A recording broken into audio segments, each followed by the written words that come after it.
Assalamualaikum warahmatullahi wabarakatuh. Perkenalkan, nama saya Azaria Tahira dengan NIM 2311020002 dari jurusan Sejarah Peradaban Islam semester 3 Fakultas Adab dan Humaniora UIN Imam Bonjol Padang.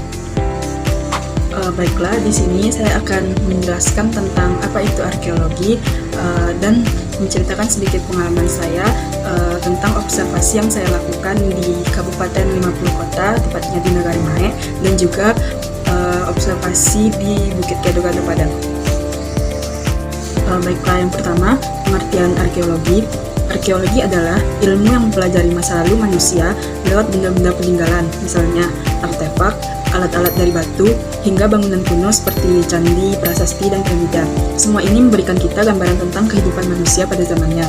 Tapi, arkeologi bukan hanya soal menggali tanah.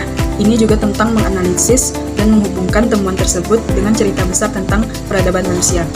Selain itu, arkeologi tidak hanya menganalisis peninggalan-peninggalan purbakala saja, tetapi cakupan arkeologi itu cukup luas, mulai dari prasejarah, Hindu-Buddha, Islam, kolonial, bahkan modern. Selanjutnya, tujuan mempelajari ilmu arkeologi.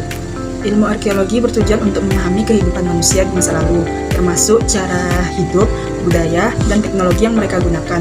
Arkeologi juga bertujuan untuk melestarikan warisan budaya agar peninggalan sejarah tetap terjaga untuk generasi mendatang.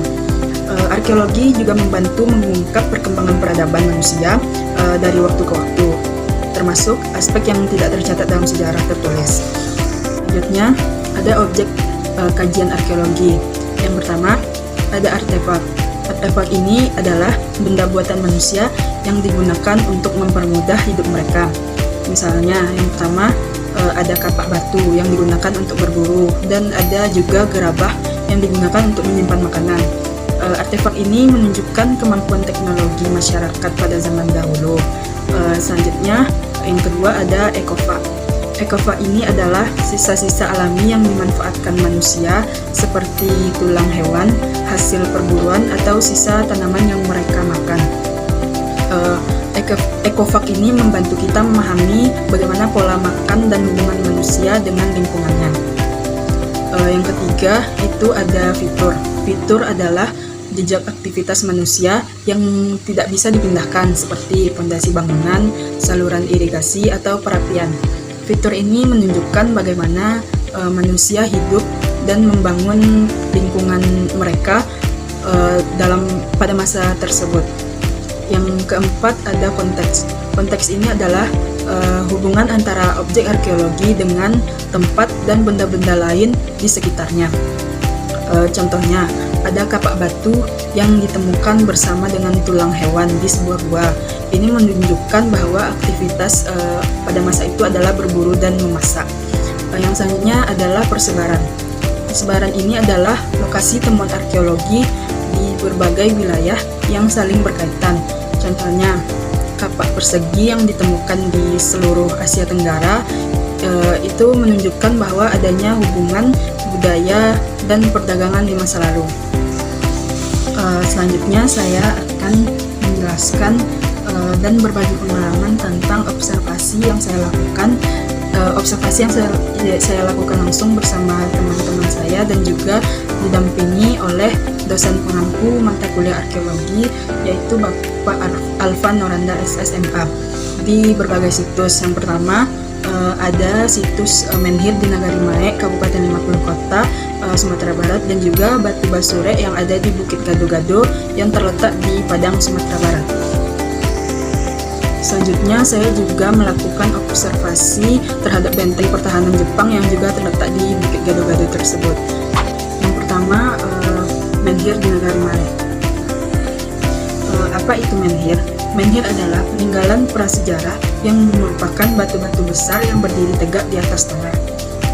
Menurut penelitian arkeologi dan data-data yang saya kumpulkan selama melakukan observasi, menhir di Nagari Mae ini sebagian berfungsi sebagai tanda makam karena ditemukannya bukti berupa kerangka manusia yang diperkirakan usianya sekitar 200 tahun. Selain itu, juga berfungsi sebagai tempat pemujaan dan penanda tempat penting. Di Nagari Mae ini terdapat 28 situs di 12 jorong. Menhir yang telah didata berjumlah sebanyak 1.227 buah. Menurut penelitian yang dilakukan oleh arkeologi juga, Mendiri ini diperkirakan sudah ada sejak zaman Megalitikum, yaitu sekitar 3.500 sampai 2.000 tahun sebelum Masehi.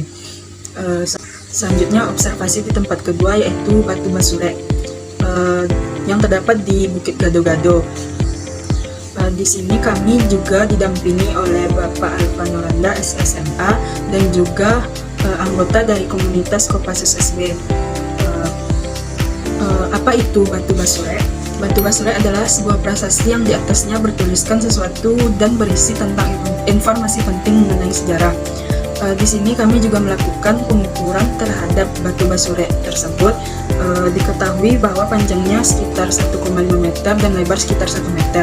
Dan juga batu ini ditanam di dalam tanah dengan tinggi sekitar 70 cm. Di Batu Basure ini terdapat informasi mengenai Raja Aditya Warman yang dikenal sebagai raja yang memerintah di kerajaan Minangkabau pada zaman dahulu, di mana di atas Batu Basure ini bertuliskan Sri Mat Adityawa dengan aksara Sumatera Kuno. Selain itu juga terdapat vandalisme, yaitu tindakan menambah atau menulis tulisan baru di atas batu prasasti yang sudah ada. Selanjutnya di dekat Batu Basure tersebut ditemukan juga benteng pertahanan Jepang yang disebut dengan pillbox yang berfungsi untuk mengintai musuh dari arah laut. Pillbox ini dibangun oleh masyarakat pribumi berbentuk persegi 4 dengan bahan dasar batu dan semen dan juga tahan terhadap bom. Pillbox ini sebagian bangunannya terdapat di bawah permukaan tanah dengan tinggi kira-kira 3 meter, lebarnya 1,5 meter dan muat untuk 7-10 orang. Dari semua observasi arkeologi yang saya lakukan di Nagari Mae dan Bukit Gado-Gado, saya semakin menyadari bahwa pentingnya peran arkeologi dalam mengungkap sejarah dan budaya yang telah lama terlupakan. Tugas arkeologi tidak hanya tentang menggali artefak saja, tetapi juga memahami bagaimana konteks dibalik penemuan benda-benda bersejarah tersebut. Pengalaman saya terlibat langsung dalam observasi ini membuka wawasan saya tentang pentingnya pelestarian situs bersejarah.